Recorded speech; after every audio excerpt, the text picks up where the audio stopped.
Bata pa lang ako, gustong-gusto ko na talagang yumaman. Mas lalo pa akong na-motivate nung dumating yung time na bumagsak yung negosyo ng mga magulang ko. Lahat ng ari-arian namin, nakasangla, at least wala talagang natira. Kaya as early as high school, ang dami-dami ko ng sideline na ginagawa. Una, gumagawa ako ng project ng mga classmate ko para kumita lang ako. Tapos nung mag-college naman ako, pati pagbaburn ng CD, lahat, kahit ano, dumating pa nga sa nagpapa 5-6 ako. Tapos pati pagpapasada ng jeep, ginawa ko. Namamasada ako nun paggabi naman. As early as bata pa lang ako, naka-mindset na ako na dapat talaga yumaman ako ng todo.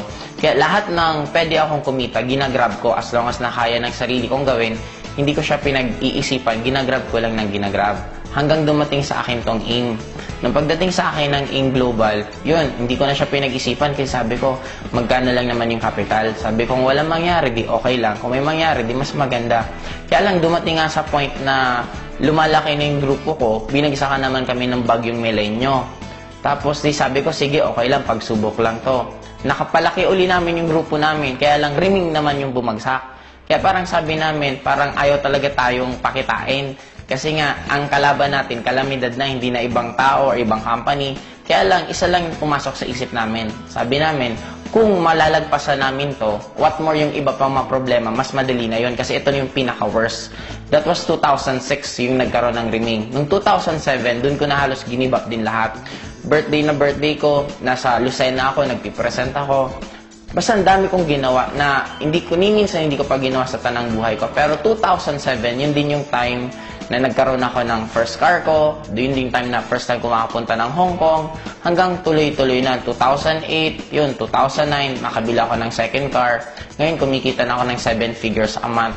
Kumbaga parang sabi ko, parang kailan lang. Dati nag-uumpisa kami, parang motor lang talaga dala-dala ko na i-ultimo lahat ng downline, wala din. Ako lang yung may motor, yung motor ko pa hindi pa ganun kagandahan. Kaya wala talagang maniwala-niwala sa amin.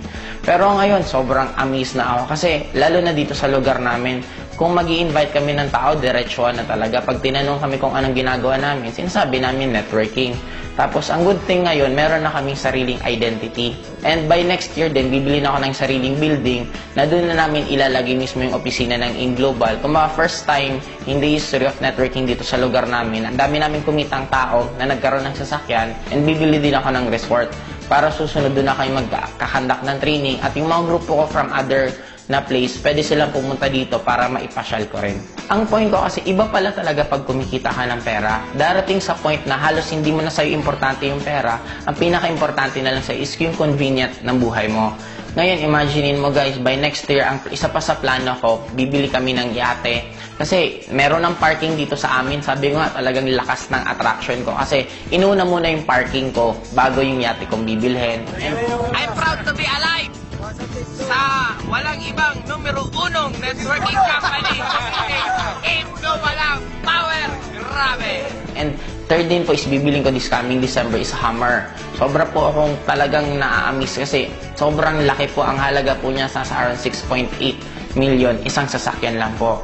And ang kagandahan pa po ngayon, yung lifestyle na kahit saan pwede kang pumunta. Imagine mo guys, tuwing pumupunta ako sa magagandang lugar, tina-timing ko na halos konting tao. Kasi bakit? Para hindi masyadong magulo. Pumupunta ako, namamasyal ako weekdays. Guys, grabe guys! First time Asian Cross. Woo! Ang pinakamasarap dito, lahat ng pwede mong ma-experience sa buong buhay mo, pwede mong ma-experience sa AIM Global in a span of a few years lang. Power! Woo! Kakatapos lang namin magyate. Ngayon, di mo ba gagawin namin? Mag-jet ski kami. Yeah!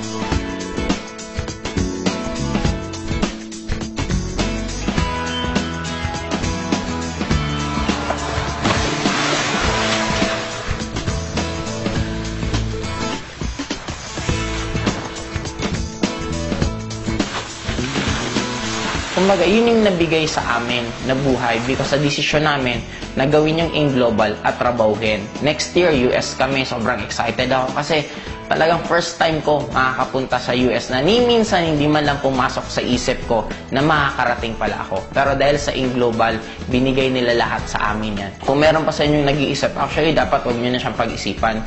Kasi ang nakakaduda ngayon, hindi na yung networking hindi na InGlobal. Magpo 4 years na ang InGlobal, ang dami nang napayaman. Ang nakakaduda ngayon, kung pag-graduate mo ba, meron ka pang trabaho, or kung nagtatrabaho ka man ngayon, kung magkano yung natitira sa'yo. Ano yung point ko? Ang point ko lang, eto na yung nakikita nyo na yung result. Bakit kailangan nyo pang pagdudahan? Ang kailangan nyo na lang gawin, paniwalaan nyo. Kagaya ng mga iba kong friends, it took them 2 years bago nagsipag-join. Pero after 2 years yun, ngayon sila naman yung mga bibili ng sariling sasakyan. Yun pala yung kagandahan sa AIM. Pag once naniwala ka at trinabaho mo, meron at meron at meron talagang mangyayari.